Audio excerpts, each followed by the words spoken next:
Hi, my name's Ange Anderson. I am the Nova Brisbane breakfast newsreader and I graduated from a Bachelor of Communications at Griffith in 2005. We just keep winning gold at the Com Games. I knew pretty much at the age of 13 I wanted to be a journalist. It was a really long journey here to Nova in Brisbane. I started at Hot Tomato. I moved to Sydney before landing a really big job at Radio 2UE, working with the likes of John Laws. So it was really exciting and I learnt so much from so many professionals in the industry there. I moved back home to B105 Triple M in Brisbane. And then I decided that I really liked the Nova brand because it's a bit more casual, and now I'm here in Brisbane, back home. I start work at about 4. I then decide what the news agenda is going to be for the day. So I trawl through papers online. I also look at press releases from councillors, for example, from state government ministers, getting an idea about what's been happening while everyone else has been sleeping. So I've got all these stories banked up for the morning. And then I put together my first bulletin, which is 5:30, which is just a quick overview. Then from 6 a.m, I'm on air every 15 minutes. And yes, I do write it. People always ask that. I do write the news. And in the weather, up to 25. It's hard to explain the adrenaline rush you get when you turn the mic on. Knowing that you are talking to, on average, 360,000 people a morning and delivering to them the news and telling them what's going on around them, things that are affecting them, I guess it's just a real rewarding experience.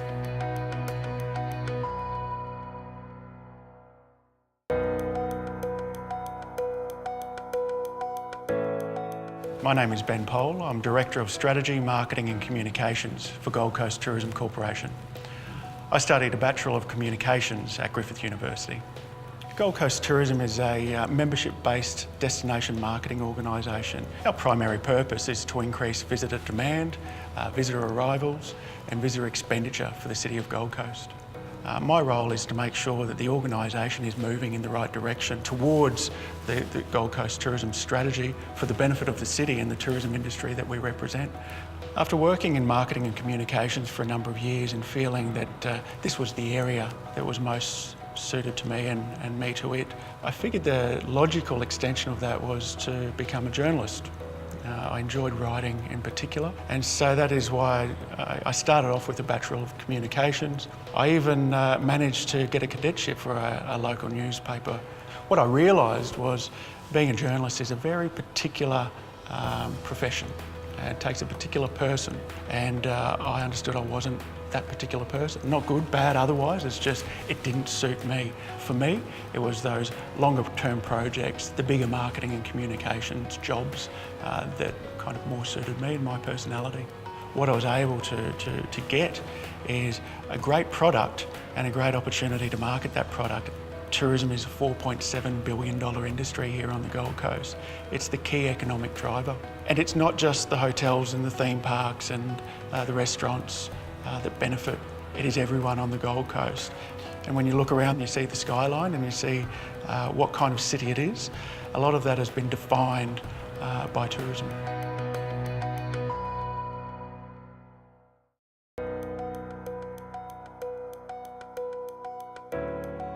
Hi, I'm Brittany Laidlaw and I'm a Griffith graduate in the Sustainable Enterprise major of the Bachelor of Business.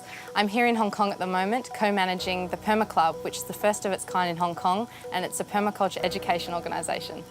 I actually didn't go into university straight from high school. I left school and I actually worked for a year. I sought work experience in Perth, Western Australia, where I'm from originally, and then I travelled. I went to the States and to Canada.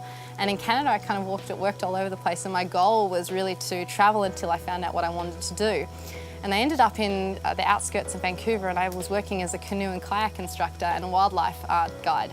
And I really started engaging with nature, and I wasn't so much raised in the city at all. I was always quite close to nature, but it brought me back to the serenity and tranquility and the healing power of being around nature. And where I kind of wanted to take my path from that was much more engaged with nature. So I decided to come back from that experience and study at Griffith. And rather than raising funds and rather than kind of being on the outskirts of the cause, I really wanted to be hands deep in the earth, so to speak. So I found my way to permaculture after I studied my degree in sustainable enterprise. A lot of people, they're quite amazed at what we're able to achieve out here on such a small amount of land, and also what we're able to achieve in terms of the food that we grow here. We have a community of amazing people that are and team members that are kind of changing all the time as well. We have local people, we have expat communities, we have international volunteers coming down and create a community that is really trying to achieve a sustainable future in Hong Kong, and something different as well that hasn't been achieved in Hong Kong. As a local source of organic food, there's a community here which supports renewable energy, which has its own recycling in place. And so we're trying to achieve that sense of fair share, earth care and people care.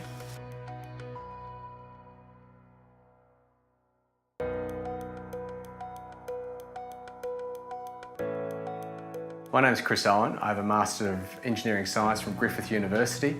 I'm now the Manager for Water for GHD in the United Arab Emirates. We work in things like water infrastructure, water planning, water design, water policy and legislation as well.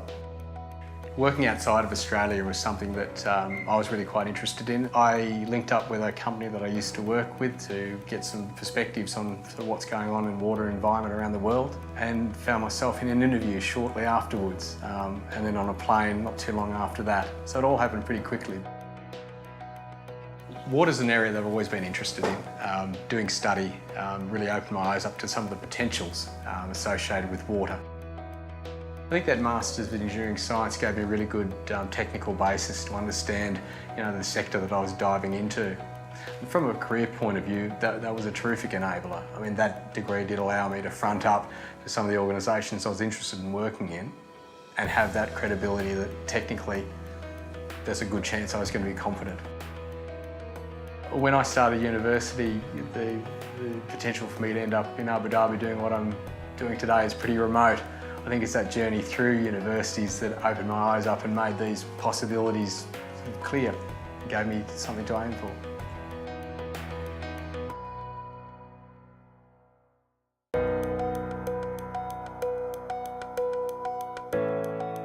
My name is Greg Story. I'm a graduate of Griffith University in the Modern Asian Studies faculty.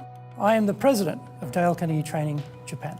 This is actually the 51st year for Dale Carnegie Training to be in Japan. So there are 190 franchises around the world. We're a corporate training company.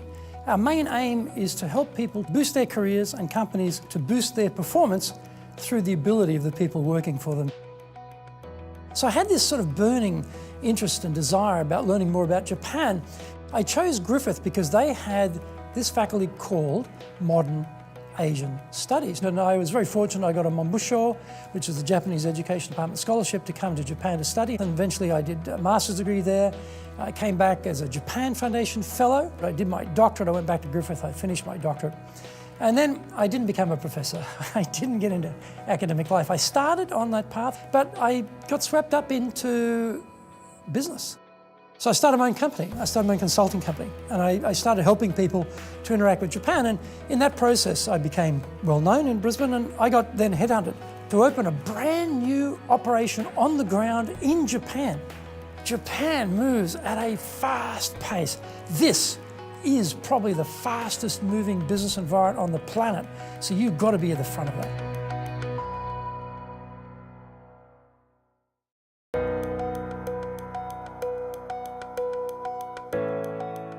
My name is Jamar Kira.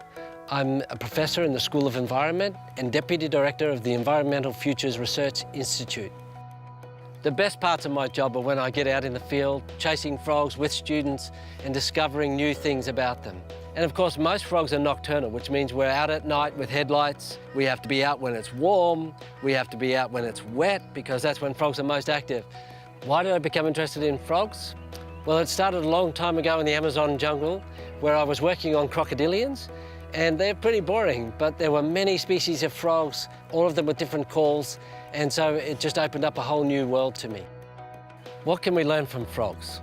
Well, frogs are constantly telling us about the environment around us. They're indicators of a healthy environment, and a healthy environment is a sustainable environment.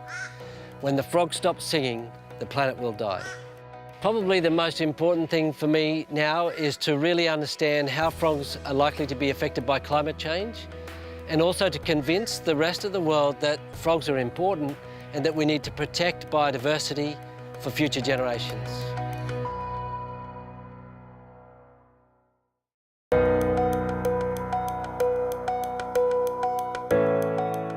My name is Joshua Creamer. I'm a barrister and I'm a descendant of the Wanyee and Kalkadoon people in North Queensland. I practice in a few areas, but predominantly in native title and mining, and also some family law. I think what I learned most about law at Griffith is it's not always about yourself. Often I think as a law student you're sort of thinking, oh, what's in it for me, or what can I get out of this? But through what I learned at Griffith, I learned that with the skills I have now, I can really contribute to bettering the community. Once I graduated from Griffith, I actually worked for a judge in the Supreme Court as an associate for a year. Yeah, it's not an easy step, coming from you're graduating and then practicing law and taking the next step to being a barrister. But I like the role of a barrister. I like the independency of it, and I also like just being on my own 2 feet and being an advocate. Indigenous Lawyers Association, so I've been president now for the last 4 or 5 years. Quite an exciting time actually. We just hosted the World Indigenous Legal Conference here in Brisbane. I've been the chairman of Titans for Tomorrow for just over 3 years. We're working with around 700 young Indigenous Australians in employment or educational programs, and ultimately we're trying to create opportunities using the power of sport and our ability to influence to see young Indigenous Australians completing their education. I can't state the importance of education for Indigenous Australians. It's been critical in my life. Had I not received a good education in high school or tertiary, I just simply wouldn't be here.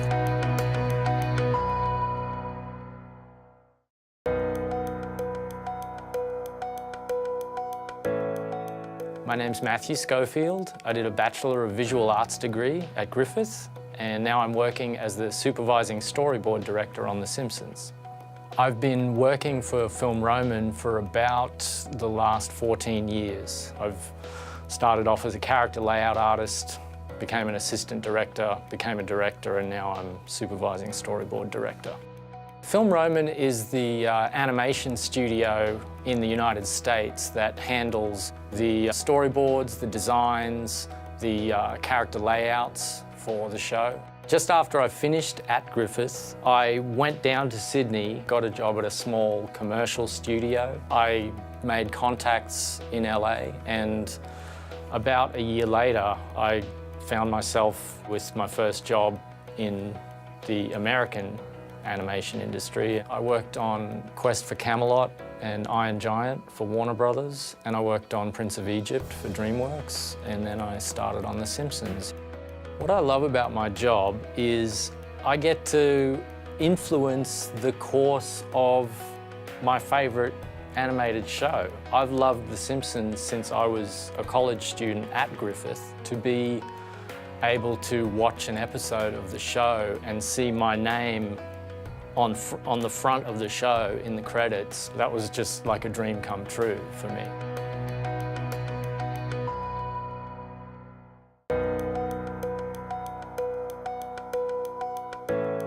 I'm Naomi Edwards. I have a Bachelor of Environmental Science and Masters of International and Community Development, and I work at the Griffith Centre for Coastal Management as a researcher and a Coastal Community Engagement Outreach Officer. Our aim is to develop research but also broad training agendas for coastal management.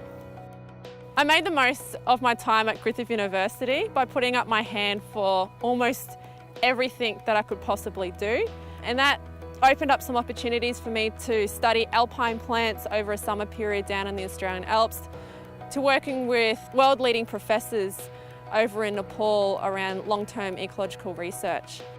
The next research concept that I'm going to be investigating is about beach happiness, and it's all in regards to how happy you are at the beach and whether that's related to beach health.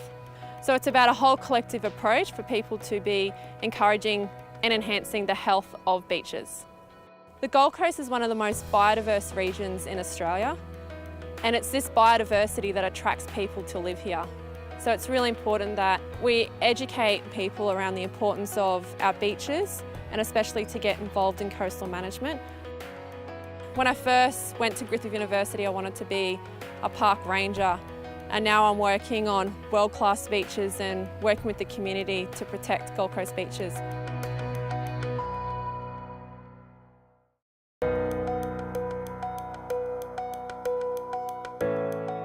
My name's Tim Gibson. I'm a Griffith University Commerce graduate, hotel manager and astronaut. I came to be going to space through a bit of luck and a bit of training. So I looked at a commercial that said, "Do you want to go to space?" And I said, absolutely. So I entered, and then through sheer luck, I was one of the 105 selected to go over to NASA to train with the Links at Space Academy.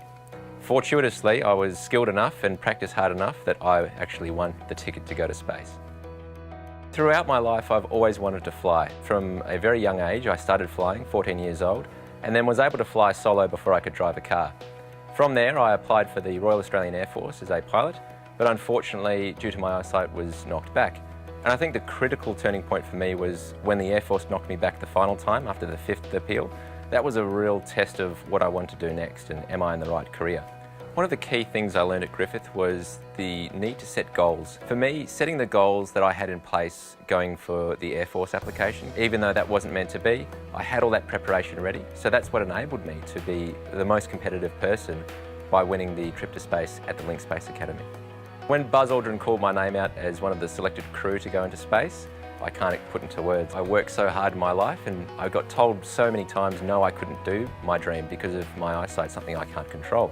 So to be finally told yes by a person you want to be and you look up to was absolutely overwhelming.